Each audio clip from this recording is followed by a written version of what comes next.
तो जी ऐसा क्वेश्चन मैं एक फिर ले आई हूँ जिसको देखकर ना बच्चे छोड़ ही देते हैं एग्जाम में। लेकिन आप तो जेंजी दीदी से पढ़ते हो ना, तो आपको ये क्वेश्चन बिल्कुल आता होगा, एग्जाम में छोड़ने की जरूरत नहीं पड़ेगी, मेरी गारंटी है।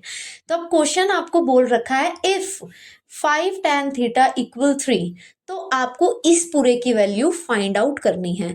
ठीक है, अब आप कहोगे यहाँ तो हमें टैन के बारे में कुछ दे रखा है, हमें साइन या कॉस के बारे में नहीं दे रखा, तो हम सॉल्व कैसे करें। मैं बताती हूँ कैसे करेंगे। अब देखो 5 tan θ, ये जो 5 है ना, ये tan θ के साथ हो रहा है मल्टीप्लाई। तो सबसे पहला ही काम आप क्या करोगे, जो ये 5 मल्टीप्लाई हो रहा है दूसरी साइड ले जाके ना इसे डिवाइड करवाओ। ठीक है, अब अगर आपको आते होंगे फॉर्मूलाज तो ये क्वेश्चन बड़े आराम से हो जाएगा। लेकिन अगर फॉर्मूला नहीं आते तो मैंने लिंक आपको दे रखा है कमेंट में, वहां जाकर आप ये फॉर्मूला देख लीजिएगा एक बारी। ठीक है जी। तो tan θ का फॉर्मूला ना आपका ये भी होता है, देखो, sin θ डिवाइड में cos θ। तो क्या आप कह सकते हो जो ऊपर की चीज है वो आपको sin θ दे रखी है और जो डिनोमिनेटर की चीज है वो आपको cos θ दे रखी है। लो जी, क्वेश्चन में हमें sin θ और cos θ ही तो चाहिए, और लो हमारे पास आ गई वैल्यूज। बस अब क्या हमने पुट करनी है वैल्यूज।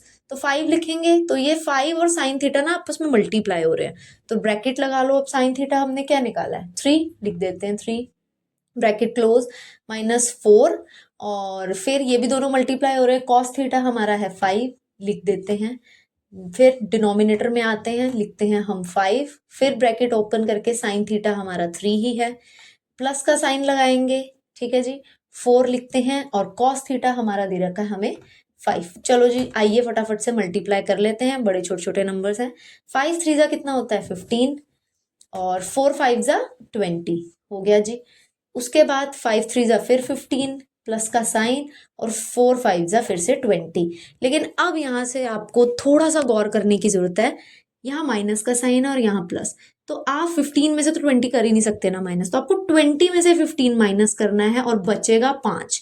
अब यही गलती बच्चे कर जाएंगे, चलो 5 लिख दिया आगे सॉल्व कर लेते, नहीं, ये 20 के आगे साइन देखो भाई माइनस का है, बड़े नंबर का साइन हमेशा लगता है। ठीक है, उसके बाद है नीचे आपका 15 + 20 जो कि हो जाएगा आपका 35। अब देखो ये दोनों जो नंबर्स हैं एक टेबल में आते हैं 5 के जी, 5 1 5 और 5 7 35। अब फिर बच्चे दोबारा एक और गलती कर जाते हैं, वो माइनस के निशान को ना भूल जाते हैं एक्साइटमेंट में, तो वो भी भूलना नहीं है, ये माइनस का साइन यहाँ लगाइए। और this is your final answer. If you find this video helpful, don't forget to like, share and subscribe. Thank you.